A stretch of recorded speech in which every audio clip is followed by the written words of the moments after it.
around us is gravitational force. Okay, anything that that you drop from your hands goes to the ground. Okay, and the other one, of course, is weak interactions.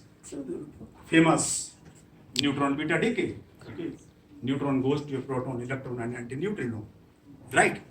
Good. So these are four points, and each force has its own characteristic strength. Now let me do the following. So I do not want to write too much, but just I want to write from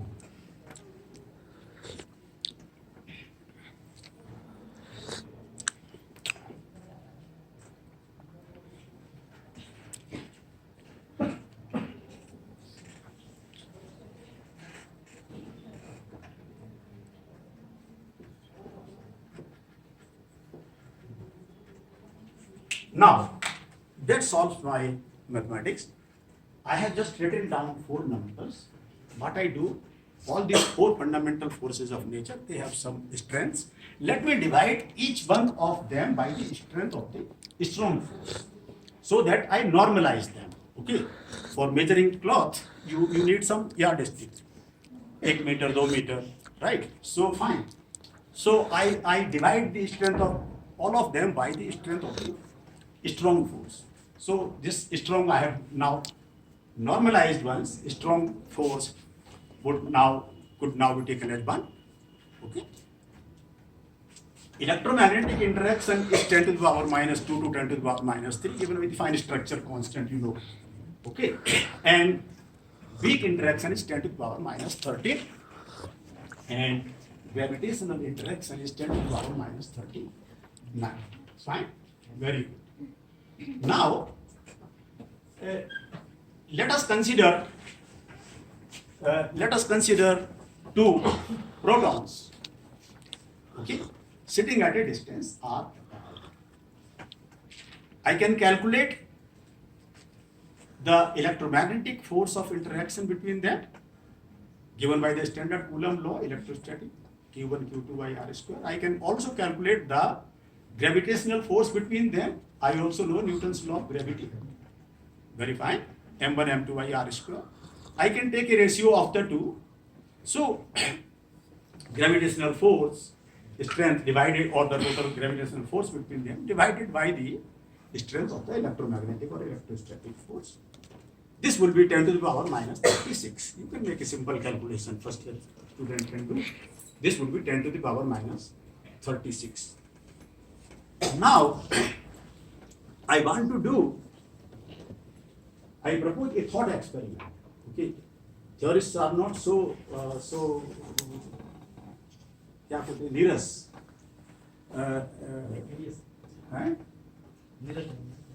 Theorists also have some beautiful ideas and fantasies, so you can make some thought experiment. Now, let me again consider two protons, and I accelerate each one of them, and I accelerate it to high energies. Let us say, and energy, you know, mass energy equivalence, so mass into mc square, everybody knows. It's also sometimes written in the restaurants, coffee shops, E equal to mc square. M here is the rest mass of the particle. Now I accelerate it to 10 to the power 18 times of the rest mass of the proton. What will happen? And I again want to calculate the force between them.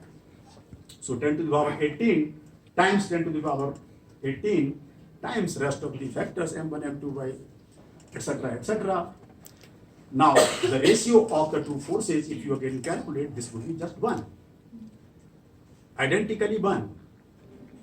Now, no experiment available on earth can predict the outcome of this experiment. Now, electromagnetic force is as strong as the gravitational force. Gravitational force is as strong as the electromagnetic force. If I had accelerated my proton to 10 to the power 13, no, this minus this is 26 divided by 2, 13, yes, okay. So 10 to the power 13 times mp into c square. Then weak interactions and gravitational interactions, they would have the same strength. If I accelerate it to 10 to the power 20 times mp into c square, mp is mass of the proton, rest mass of the proton, then now gravitational force would be stronger than the strong force. Okay, right?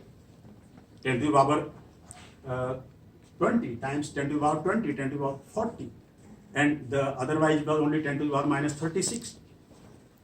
So now strong force is much stronger, 100 times stronger than the strong force. The scenario of physics, life, everything would change completely. We cannot visualize what would happen. Okay, because of our several limitations, we cannot perform these experiments right now. But 100 years ago, you could not fly in the aeroplane. Okay, you could fly only the paper aeroplanes. Okay, or the balloons, right? But today, you can transport a complete train on the plane. I remember the first metro coach arrived from Germany in Delhi. It was through a cargo plane. I still may have the cuttings somewhere, newspaper cuttings in my notes. They were able to transport it completely by the plane. So you never know the limitations of how far we can go in our understanding and how fast we can go in our understanding. So one cannot simply ignore gravity. One has to try to understand the issues. What are the issues involved? So, okay, as Professor Saab has just said, that the first three of them, they can be clubbed into one category, and this, let me club it to another category. Let me write a QFT here, and here, let me write general relativity. Okay. So let me club the first three forces into one group. As the topic of my talk goes, quantum theory of gravity. So quantum is a very important word, and we know that the quantum field theory is one of the most accurate theories of nature that we have known so far. And it describes the first three of these forces, not the last one. Okay? So we cannot put it to zero, but we have to try to understand what to do about it, how to understand it. Okay? We cannot, like the story of a kabutar and a billi, right? Pigeon and the cat. You close your eyes and you think that the cat is away, but the cat is still sitting there. It's not away. Okay, cat is still staring at the pigeon, and pigeon thinks, he closes the eyes and thinks, hopefully the cat has gone. Okay, but it has not. All right. So we have to think little bit further. And this is the main point that I really want to educate you through my talk. Rather, I would keep it as elementary as possible. Now, these first three forces are described by the perfectly well by the so-called relativistic quantum field theory, one of the most accurate theories of nature. All of quantum field theory that we know could be summarized in the so-called standard model just mentioned to you. So, this standard model or conventional quantum field theory behind standard model is quantum field theory. Okay. And this is experimentally well tested to several digits. Okay, that's the reason that all the Nobel Prizes go to it, because it's experimentally very well tested. Okay. However, being such a successful theory, what it does, it describes the laws of microcosmos. Okay. Now, what about gravity? Gravity, on the other hand, describes physics at large distances. You see, that is the main issue.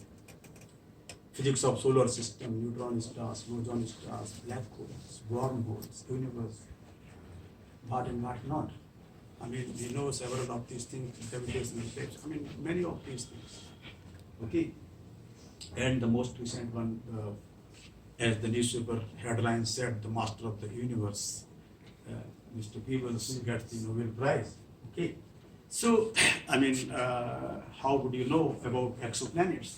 The other half of the Nobel Prize has gone to these guys who have discovered exoplanets, which are different Earth-like planets, okay, in some of the solar systems. In our system, we have only one Earth or Earth-like planet, but in other systems you have. I mean, of course, there would be plenty.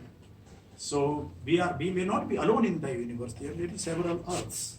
Okay, and okay, fine. So now, therefore, we have to try to know what is gravity. Before I talk about that, let me first remind you, because I have learned one point from Dr. that the elementary things I should not ignore.